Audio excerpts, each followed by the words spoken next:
Go ahead, Deputy Naughten. Chair, thank you. I move Amendment 88 in my name and that of my colleagues. Look, this amendment is pretty self-explanatory. And while I fully accept the overall thrust behind this legislation, I fully accept the need for this legislation. In some ways, I'm envious of Minister Ryan being able to get a piece of legislation like this through. I think it is imperative for all of the arguments that have been made by the committee members earlier on over the last two sessions and again this morning, that there is recourse to the National Parliament in relation to all of these targets and the implementation of these targets. Particularly Deputy Whitmore and Deputy O'Rourke have spoken earlier this morning, and Deputy Nolan, in terms of the need for a just transition, and that really needs to be reflected in the implementation of this legislation. However, there is no mechanism for the Dáil to review the implementation of this on an ongoing basis. Yes, there is the reporting mechanism back to the committee, and there's consideration and consultation with the committee, but there is no formal ratification process once this legislation is enacted in terms of the 5-year targets, but more importantly, the sectoral implementation plans. And I know, Chair, that you and your colleagues last week published a report on how we could reach a 51% reduction in transport emissions between now and 2030. You're to be commended in relation to that. But if what the government is saying and has been consistently saying in terms of agriculture is accurate, then the 51% reduction in emissions within the transport sector falls way short of what will be required. Now, I don't know what the sectoral targets are going to be. I believe that we should have that level of clarity before we enact this legislation, but at a very minimum, that should come back before Dáil Éireann for ratification. Now, that specific provision we're going to consider later on in relation to my amendments.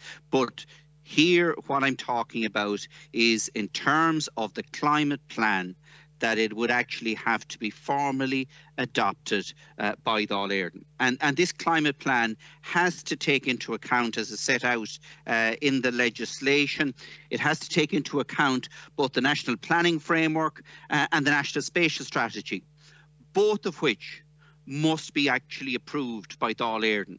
And yet, this climate plan doesn't have to be formally approved by Dáil Éireann.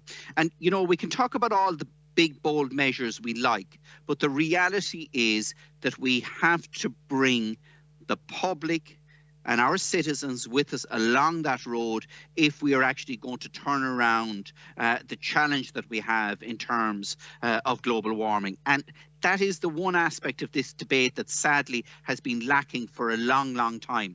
And legislating the National Parliament out of the approval and ratification process, I think is going to further alienate the public. It's going to further disengage the public and will lead to reactions to measures rather than people acting in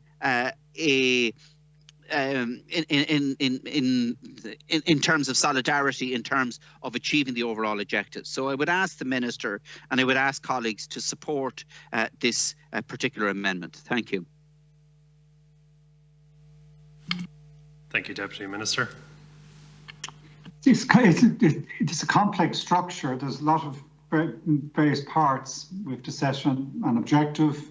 The Advisory Council sets out budgets as to how we are going to achieve that. We keep assessing them and reviewing it. We set out a strategy to deliver on those budgets and a plan. And it isn't just at the plan review stage that the Oireachtas will have a critical role. Also in section 6B, the 7. where a carbon budget is approved by government, the Minister shall cause a copy of the carbon budget to be laid before each House of the Oireachtas, which shall consider the carbon budget as soon as may be, and the carbon budget shall have effect from the date in which a motion approving the carbon budget has been passed by the second such House. And where a motion is not approved by the House of the Oireachtas under subsection 7, the Minister shall have to have a period of 2 months to go back on an iterative process of reviewing it. So I think you could look at any one element and say, oh, such and such is not, it doesn't exist in the bill, but actually you have to look at the entire process, and it is an integrated process, and in that the Oireachtas do have a key role. If we were to remove the role of the government to approve the plan, we would, some others would, there's a later amendment which is saying that government needs to have more involvement. This is a complicated structure, but it is set out. It involves a role for the Advisory Council, for the government, and critically for the Oireachtas, not just in reviewing the annual reports, but also in approving the carbon budget. And I think that's the appropriate place to give the Oireachtas the key intervention, and therefore I don't support the amendment. Minister, I'm glad you brought up the carbon budget, and I was going to address that at a later stage, but we'll address it now. First of all, absolutely. Look, this is a very complex structure, and I fully accept that. And I do accept that there are various elements of consultation involved in it, with the Climate Change Advisory Council, with the committee, with the public and so forth. I fully accept that, and I don't dispute that. But the only ratification role that Dáil Éireann has is in approving the 2025 carbon budget. It has no role in the 2030 carbon budget and the draft of the 2035 carbon budget. Now, in a perverse drafting of this legislation, if Dáil Éireann rejects the 2025 budget, the Minister can bring in whatever budget he likes or she likes after that within 60 days. So if Dáil Éireann rejects the carbon budget, it has no function or role in relation to it. It has absolutely no say whatsoever in relation to the 2030 carbon budget, which is set in stone once this legislation is enacted, and it has potential to amend the 2035 carbon budget. But at this stage, we don't have the evidence to allow for us to be amending that particular carbon budget. And that is the only role that the Dáil has.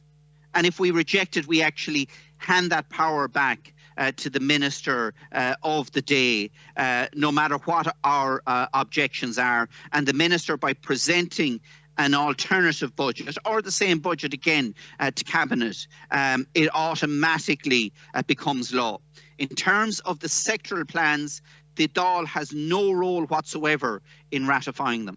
So, you have given assurances here, and I accept the sincerity of the assurances you have given in terms of the just transition. And I fully accept where you're coming from. And I know your heart is in the right place in relation to Minister. But the difficulty is, in 5 or 10 years' time, you may not be that Minister. The Minister of the day may have a very, very different perspective. We could have someone who is a carbon denier or a climate denier as Minister at that stage. And they can effectively implement whatever they so wish. And if the Dáil rejects it, they can bring in whatever they like within 60 days and it automatically becomes law. That's wrong.